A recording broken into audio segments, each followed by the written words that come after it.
our students ready for mobile learning, and what sorts of difficulties do they face when they work with the system, and also, of course, everyone is interested in whether it has any impact.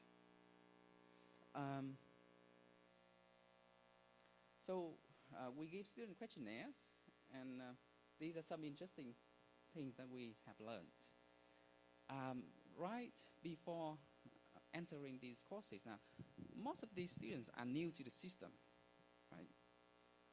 And before they get into the courses that we assign for them, they need to take a survey. And one of the questions that we asked is, have you ever used smartphone or tablet for language learning before?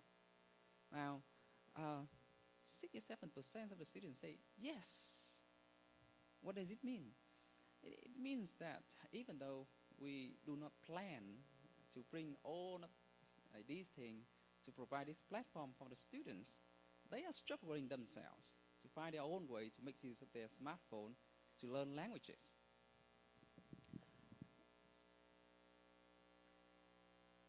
And for the learning styles, as you can see on the Likert scale report, the majority of the students have positive perception towards online language learning activities.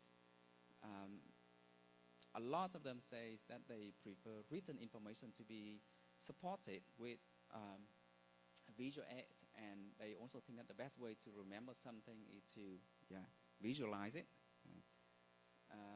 They also think that good learning and teaching can happen without face-to-face interaction. Now, these are some of the problems that our students have. To begin with, a lot of students complain about the slow internet connection, especially when there are two or three classes make use of the system at the same time. And reading too much on mobile screen, laptop screen is also a tiring experience for them.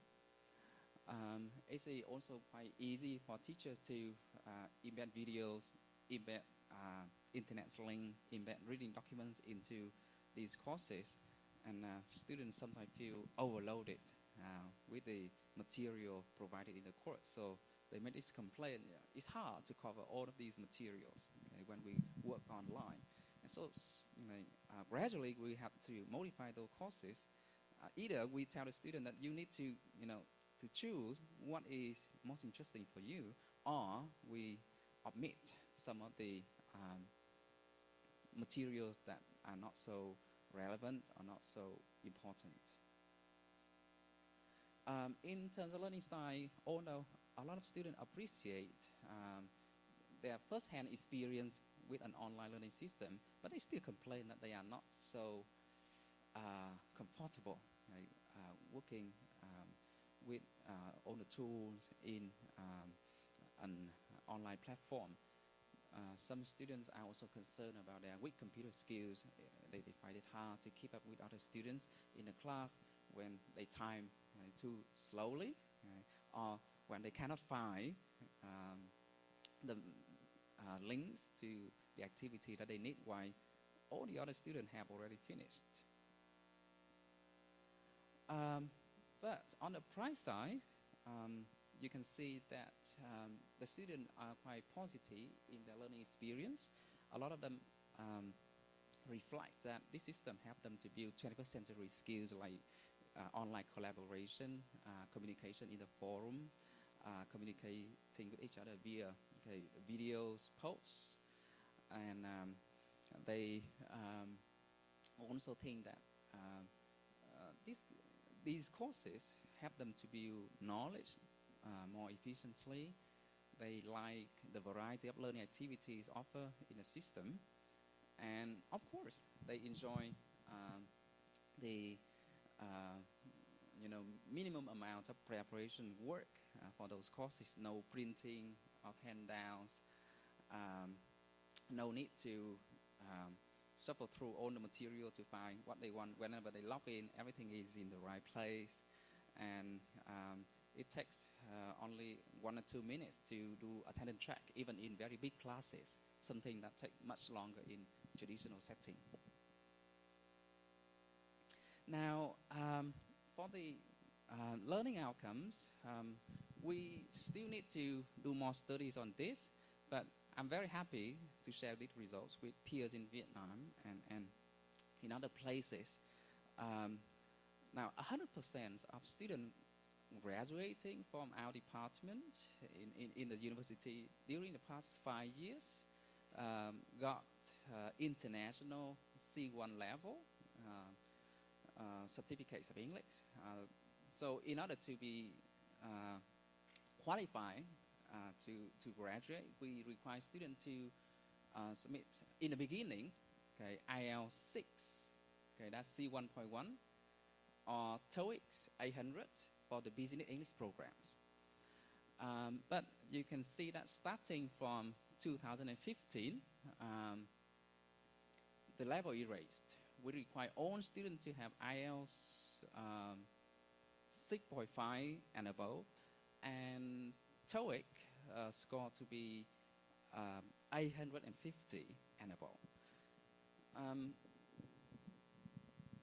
Now, why there is still more research to be done about the impact of the learning system, but we believe that this result is a connection to the amount of productions, language productions, both orally and in written form, that we receive in the learning system. So these are our conclusions. Now, online language courses will be better with videos and preferably professional videos produced in studios. Students today can adapt very quickly. We do not need to teach them much. Just give them the tool, give them the platform, and they can quickly find their own ways getting around.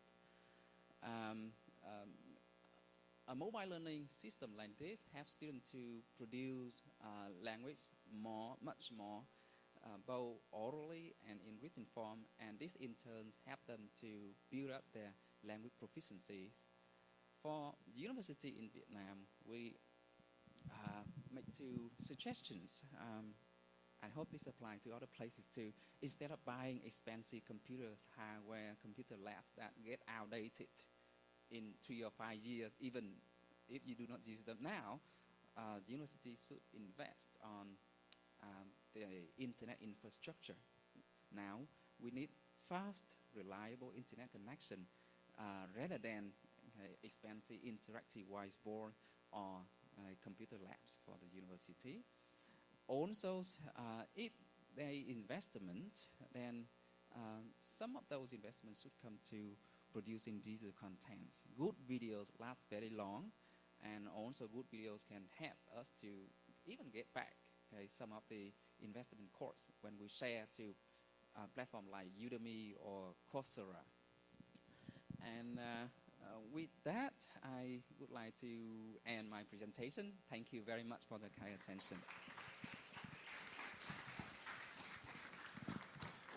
Thank you very much, Professor Vu. Do we have any questions for Professor Vu? Okay. Okay. Research integrity can become compromised due to several reasons. The most serious violations of research integrity are fraud, plagiarism. It's from the other room. All right, thank you for your lecture. Then I have a questions about your study. That you told us that kind of impact of videos in online courses, and you showed us 3 types of video, studio and screen with teachers. But honestly, I think in Korea setting, I don't think it has not that special difference from the normal classroom setting. We usually teachers teach in the students, because in the videos that you showed us, kind of teachers as teaching something through just a video. But any other video types you didn't show us yet, or only that kinds of video, but Vietnam students are satisfied,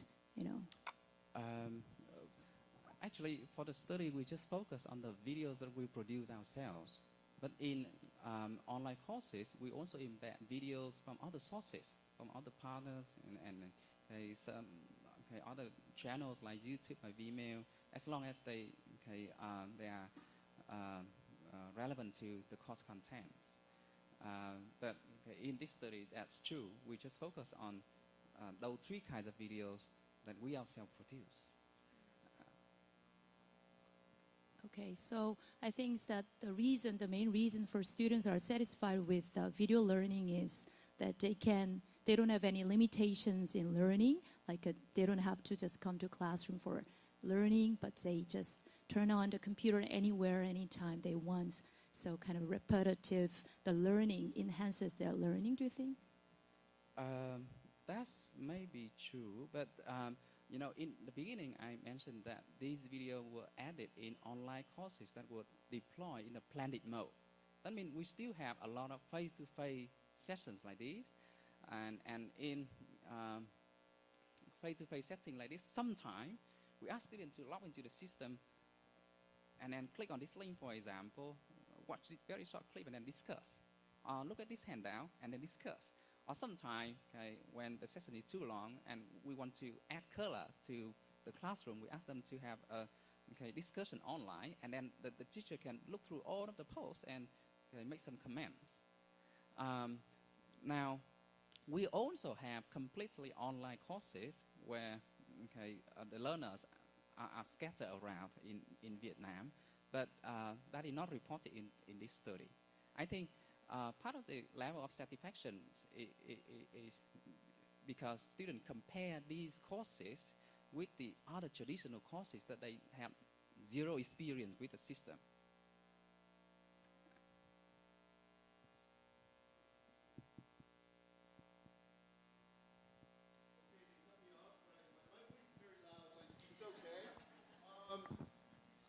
I'm very sorry, but we need to go and eat, and I need to eat. If I don't eat, I get very crappy. So I'm sorry, but we are going to take on the Q&A later on. I believe you can meet Professor Vu personally and ask him a question. I think he'll be more than happy to answer them. Right? All right. Thank you very much. Please give him a big applaud. Thank you. I have a short announcement. Our lunch will be at this building, which is the Student Union building. Right here, we are currently here, the law building. And you will see people like him helping you out to get there. So don't worry, you won't be lost. And we have really good helpers.